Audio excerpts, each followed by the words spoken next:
Le projet RESCOS, outil de planification, d'infrastructure et gestion de risques pour le développement d'économies côtières résilientes au changement climatique en Afrique de l'Ouest, est né dans le but principal de développer des outils afin d'optimiser la planification et la gestion des risques des communautés côtières et de la pêche des Canaries, du Sénégal et de la Mauritanie, de sorte qu'elles soient résilientes au changement climatique.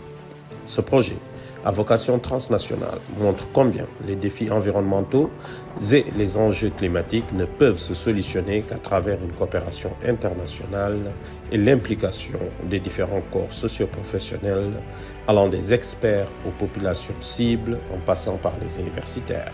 Il faut dire aussi que l'Université de Nouakchott, à la faculté des sciences et techniques, donne une importance crucial à accompagner la politique de développement du gouvernement mauritanien. RESCOS se situe dans un cadre plus large qui est le projet Promopêche et qui a pour but l'aménagement de deux points de débarquement aménagés, un au sud de Nouakchott et un autre au nord de Nouakchott à 100 km de distance, et qui ont pour but la construction d'un point de débarquement qui est un point fournissant des services intégrés tels que la découpe du poisson, la préparation du poisson, de la surgélation, de la production de glace, et également des sites tels qu'un centre de santé et une école.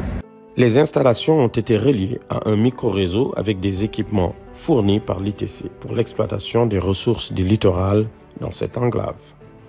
Un modèle de gestion d'exploitation et de maintenance des infrastructures a été proposé en étroite coordination avec le BIT. Dans le domaine des déchets, il a été proposé des travaux sur le traitement et la gestion des déchets solides. Enfin, il a été organisé des ateliers de formation et des séminaires de sensibilisation dans ce domaine. Nous pourrons apprécier lors des présentations à l'ordre du jour les détails des réalisations concrètes qui ont pu être achevées, touchant entre autres la désalinisation de l'eau des mers, la production d'énergie renouvelable, la planification urbaine et côtière, l'adaptation au changement climatique, la gestion des déchets, les traitements des eaux usées. Doté d'un budget de 1,8 million d'euros, le projet est cofinancé à 85% avec le Fonds européen de développement régional FEDER dans le cadre du programme MAC 2014-2020.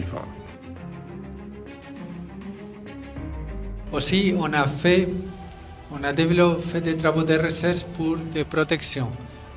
Des protections côtières, et on a développé, c'est-à-dire des dunes artificielles pour se protéger contre l'augmentation de la mer.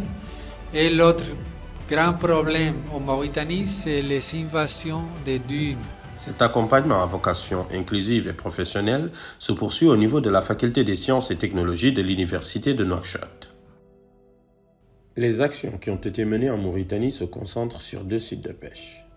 Le projet de l'Aiguille Chiche au PK 93 sur la côte sud qui a été réalisé entre l'ITC et le BIT. Ce projet concerne une unité de dessalement dont les installations ont été réalisées avec le projet Interreg MAC. Des travaux ont été réalisés pour l'approvisionnement en eau et en énergie du point stratégique de débarquement de la flotte artisanale.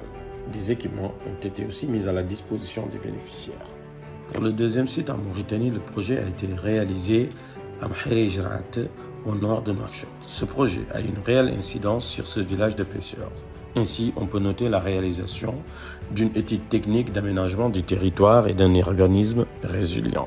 Étude à partir de laquelle des alternatives de localisation de projets urbains côtiers sont établies. Cette étude a été remise au ministère de l'Habitat, de l'Urbanisme et de l'Aménagement du territoire de la Mauritanie.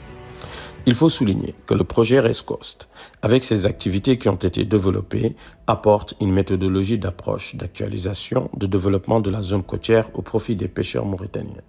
Ces actions se déclinent comme suit. Des actions qui permettent de couvrir les services de base d'une façon soutenable et durable et de faire face au changement climatique. Des actions d'adaptation et de mitigation spécifiques pour chaque localité.